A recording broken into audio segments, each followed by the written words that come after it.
हम लोग एक क्लैरिफिकेशन देने आया है, क्योंकि हाल ही में हम लोग को देखने को मिला है और हमारा जन कल्याण संगठन का एक इशू था ईटानगर म्युनिसिपल कॉरपोरेशन का। उसके चलते हम लोग काफ़ी देर से यह मीडिया बंधु में आ नहीं पाया और प्लस हमारा इशू को होल्ड करके रखा है। उसका वजह बोलने से आप लोग को पता है स्टेट में कितना बड़ा मतलब इशू चल रहा है, जैसे कि APCS पेस्को और अरुणाचल बचाओ या कुछ अरुणाचल अगेंस्ट करप्शन चीज़ को डाइवर्ट करके रखा हुआ था। तो इसके चलते हम लोग यहाँ पर डिस्टर्बेंस करने नहीं आया था। तो इसीलिए आज कुछ 5-6 दिनों में हमने देखने को मिला है हमारा संगठन IMC को एक एलिगेशन दिया था जो मिस एप्रोप्रिएशन को लेकर, पोर्ट फाइनेंस कमीशन को लेके। तो उसके चलते कोई लीडर हमारा यहाँ का IMC का लीडर जो कि वहाँ पर एक क्लैरिफिकेशन आता है कि छोटा सा एक संगठन है, नाम भी मालूम नहीं है बोला है, तो हम लोग भी उनका नाम नहीं ले देगा। नाम लेने से उनका बाय नेम में चला जाता है। कोई मेयर है, तो मेयर ने कहा था कि हमारा संगठन का किसी लोग को वार्तालाप हुआ था, उनके साथ जो डिस्कशन हो गया था, जहाँ तक कि हम लोग को मालूम नहीं है। तो उसके चलते आज उनका मैं क्लैरिफिकेशन देने आया हूँ, क्योंकि उसका लिए वो कोई वार्तालाप हमारा साथ किसी का साथ नहीं हुआ है और हमारा इशू जो अभी तक स्टैंडिंग पे है।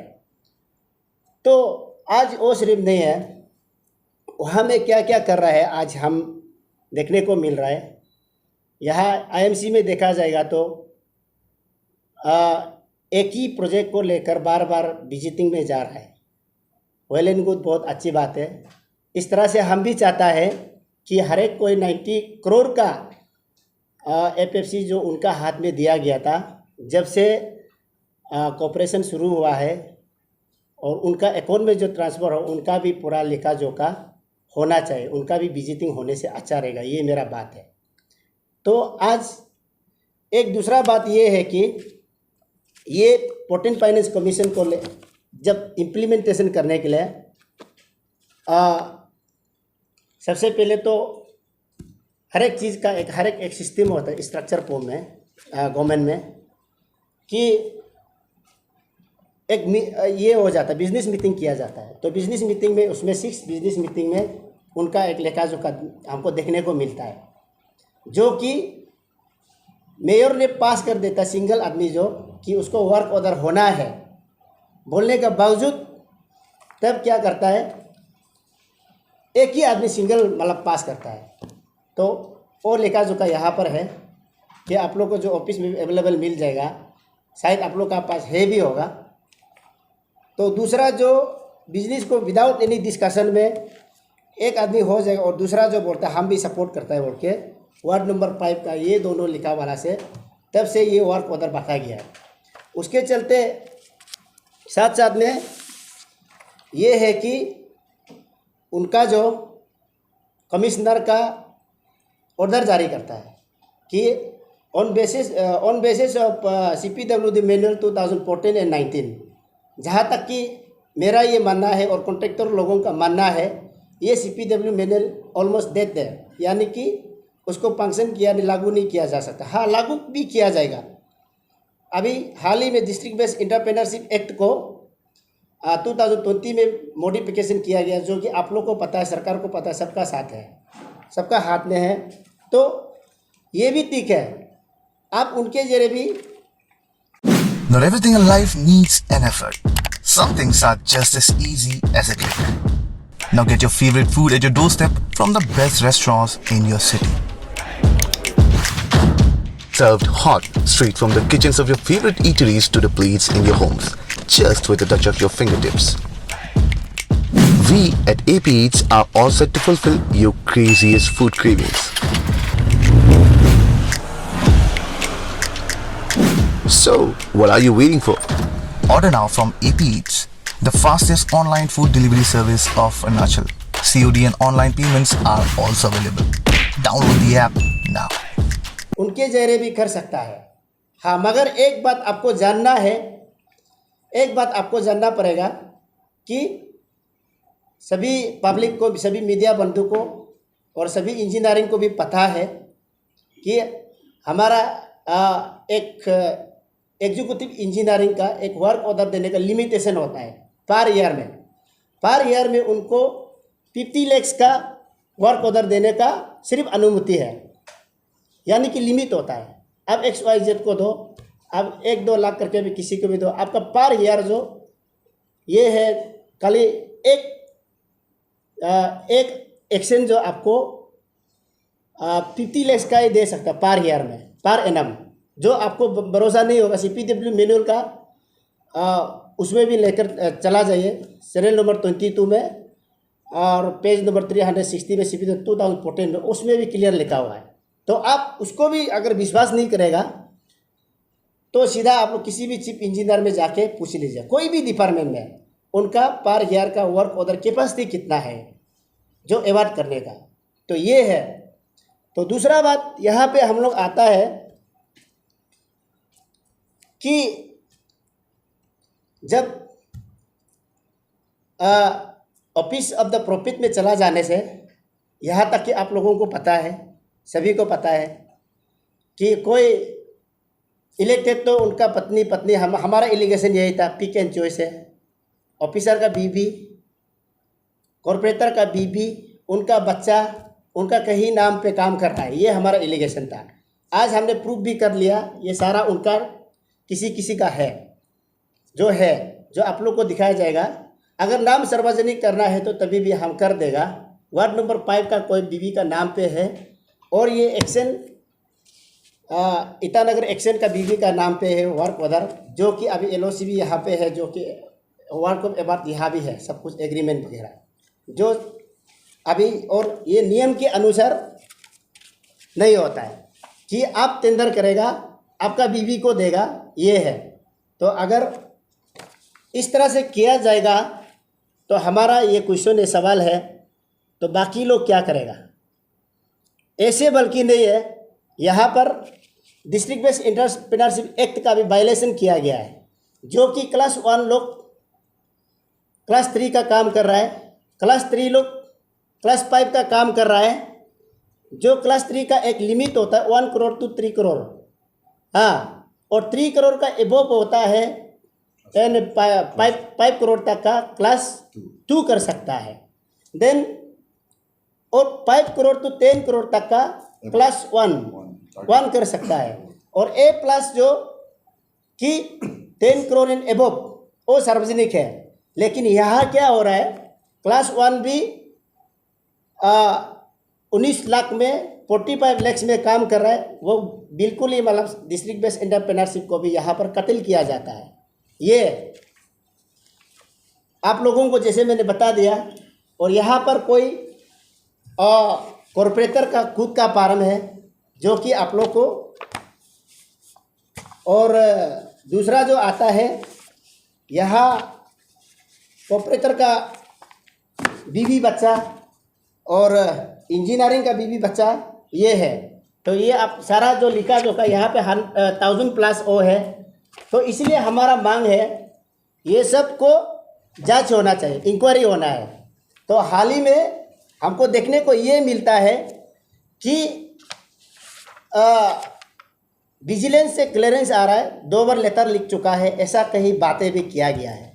तो उनका लिए भी हमारा ये जवाब रहेगा, हमारा भी उसी को लेकर, वो बात को लेकर, हाँ श्योर एक लेटर तो लिखता है।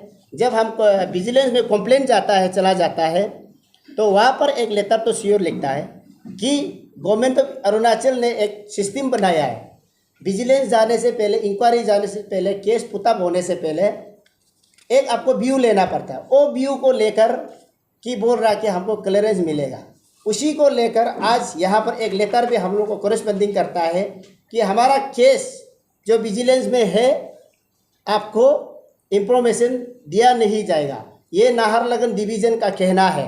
जो जितना भी यहाँ पे 2000 पेजेस है, 2000 पेजेस वो ईटानगर वालों ने दिया है, हमें बहुत अच्छा लगा। और दूसरा जो करस्पॉन्डिंग आता है, ये जो नाहरलगुन वाला ने इनके तहत मैं नहीं दे सकता। फिर भी अपना इंफॉर्मेशन जो आती है, जो सेकेंड पार्ट 2 है, वो जो मैंने कमिश्नर पे डाल दिया, जो कि अभी का समय में जब हमने इशू बनाया कि ये सारा कागज़ जो हर एक पेपर जो कमिश्नर का पास है, फिर भी कमिश्नर हमें प्रोवाइड नहीं कर रहा, हमने सेकेंड एप्लीकेशन में चला गया। दूसरा कि जब भी यहाँ पर कमीशन में ये में म्यूनिसिपल में कोई गड़बड़ी होता है, जो भी काम सही ढंग से नहीं किया जाता है, उसका लिए एक अपॉइंटमेंट हो जाता है, वो है कमिश्नर। जो सही ढंग से कॉरपोरेटर लोग, म्यूनिसिपल और जितना भी इलेक्टेड लोग गलत करेगा, उनको सरकार को करेस्पॉन्डिंग करने के लिए कमिश्नर को दिया जाता है। तो अभी यहाँ हमें देखने को मिल रहा है कमिश्नर ही गवर्नमेंट का ऑर्डर से वायलेशन करके जा रहा है। 2022 ऑर्डर को डिस्ट्रिक्ट बेस्ड एंटरप्रेन्योरशिप को वायलेशन किया जा रहा है, और यहाँ पर सरकार का ऑर्डर को नहीं मानता है, स्टेट गवर्नमेंट का ऑर्डर को नहीं मानता है, स्टेट गवर्नमेंट का गाइडलाइन को फॉलो नहीं करता है, तो अपना एक रूल बना लेता है। तो हमारा ये मानना है सरकार का अंडर में, स्टेट गवर्नमेंट का अंडर में ये म्यूनिसिपल है, ऑटोनोमस बॉडी लोग है, काउंसिलर लोग है, पंचायत लोग है, उनका रूल से उनका दायरे में चलता है। और दूसरा बात यहाँ पर आपको देखने को मिलेगा, ये एक गवर्नमेंट का लिखा जोखा है, जो कि ये कॉरपोरेशन एक्ट है। यहाँ पर क्लियरली मेंशन किया गया है कि अगर म्यूनिसिपल कॉरपोरेशन सही ढंग से काम नहीं करेगा, पैसा को सही ढंग से इस्तेमाल नहीं करेगा, काम काज लिखा जोखा सब कुछ अच्छा से नहीं करेगा, तो एनी टाइम डिजोल्व कर सकता है। ये सरकार का एक नोटिफिकेशन भी है। तो अभी मैं समझता हूँ पेमा खांडू सरकार से मेरा ये दरख्वास्त है कि आपने 2018-19 को एक इलीगल अपॉइंटमेंट वाला को, जितना जब वो कॉरपोरेटर नहीं था, काउंसिलर था, उस समय में वहाँ पर नंबरेस मतलब इलीगल अपॉइंटमेंट था। उस समय में जब वो इलीगल अपॉइंटमेंट का खबर आया तो डिजोल्व कर दिया था 6 मंथ के लिए। अभी ये अच्छा समय है आपका, इतना करप्शन है, इतना इलीगल काम कर रहा है, किसी पैसा का हिसाब किताब नहीं है, ये डिजोल्व करने का समय है। और ये जो ऑफिसर है जो मिसगाइड कर रहा है, आपका लिए एक्शन लेने का सही समय है। तो हमारा युवा लोग, हमारा जितना अनएम्प्लॉय यूथ लोग चिल्लाते आ रहा है, और जितना ऑर्गेनाइजेशन लोग ये चिल्लाते आ रहा है, आउट ऑफ टाउन प्रमोशन को ख़त्म करो, ये बोल रहा है। अभी हमको देखने को मिल रहा है ईटानगर म्यूनिसिपल कॉरपोरेशन में बहुत ज़्यादा लोग आउट ऑफ टाउन प्रमोशन में है, जो कि आप लोगों के एक आदमी का लिस्ट तो हम लोग का पास है यहाँ पर, तो जो सार्वजनिक करने के लिए आप लोग का पास हम लोग यहाँ रख दिया है। जो एई है, जो फंक्शनल एई है, वो एक्शन चला रहा है। तो ये है। तो दूसरा बात, यहाँ जो भी टेंडर किया जाता है, रूल को हमेशा के लिए नेग्लिजेंस किया गया है। ये है उनका टेंडर पेपर, या रूल नंबर 10 में लिखा गया है, preference shall be given to the concern word. ये रूल जो आपको सबसे पहले इम्पोज करने से पहले स्टेट से रूल को आपको पहले लागू किया जाना है, गजट नोटिफिकेशन किया है, यहाँ भी वायलेशन होता है। और जहाँ तक कि ये टेंडर का बात को लेकर आपने 2014-2019 को फॉलो किया बोला, उसमें भी साफ लिखा हुआ होता है कि 2014 में क्या लिखता है, 20 लाख को 7 डेज देना है, and 20 lakh and above 2 crore 10 days देना है, और 14 डेज 2 करोड़ एंड अबव देना है। लेकिन यहाँ पर आपको क्या देखने को मिलता है, खाली 5 दिन में टेंडर किया जा रहा है। ये 5 दिन में हर एक टेंडर को किया जा रहा है। ये देखिए, यहाँ भी खुद वायलेशन कर रहा है, हम नहीं बोल रहा है। ये कागज़ और इनको अगर कंपेयर किया जाएगा तो खुद रूल बनाएगा, खुद वायलेशन किया जाएगा, ये है। तो इस तरह से वहाँ पर वायलेशन का वायलेशन आफ्टर वायलेशन चल रहा है। तो लोगों को हमारा ये सार्वजनिक कर देना था। तो आज पेमा जी और ये किरण रिजिजू जी का तो हमने बहुत सुना है कि आप कोई भी किन को कोई कॉन्ट्रैक्ट देता है, उसको हमको बताइए, मैं उनका तुरंत एक्शन लिया जाएगा बोल। यहाँ देखा है ऑफिसर का फार्म है, काउंसिलर खुद का फार्म है, उनका बीवी का नाम पे फार्म है, तो आप अभी बताइए क्या एक्शन लेंगे। तो हम ये चाहता है और दोबारा हम लोग यहाँ मीडिया में आने नहीं देने के लिए, और गवर्नमेंट से अपील करता है पेमा से, आप 10 दिन तक कार्रवाई कीजिए, अदरवाइज हम लोग को भी मजबूर ना करें कि ये पालतू ऐसा ऑर्गेनाइजेशन लोग का जैसा सड़क पे उतारने। पहले तो मैंने एक बार उतार दिया, फिर अगला बार उतारने के लिए ये हमें मजबूर ना करिए। और अगर नहीं किया दिया, किरण रिजिजू हमेशा बोलता है आप सबूत लेकर आइए, सबूत लेके आइए, ये बोलता है, ये सबूत ज़रूर हम लोग लेकर जाएंगे किरण रिजिजू वहाँ पर। अगर रिसीव भी नहीं करता, हमें इन पर्सन भी नहीं मिलता है, उनका ऑफिस का रिसीव लेकर आप लोग को एक बार हमने फिर भी वहाँ से मीडिया के जरिए सार्वजनिक कर देंगे कि हमने दिया है। क्योंकि हम चौथा लोग हैं, उनसे तो मिलने के लिए उचित तो नहीं होगा, टाइम तो नहीं होगा, इसलिए मैं उनका ऑफिस में पहुँचा देगा। ये है आपका, ये आपका सरकार में क्या कर रहा है, ये आपका स्टेट में क्या कर रहा है, ये हम बताएंगे।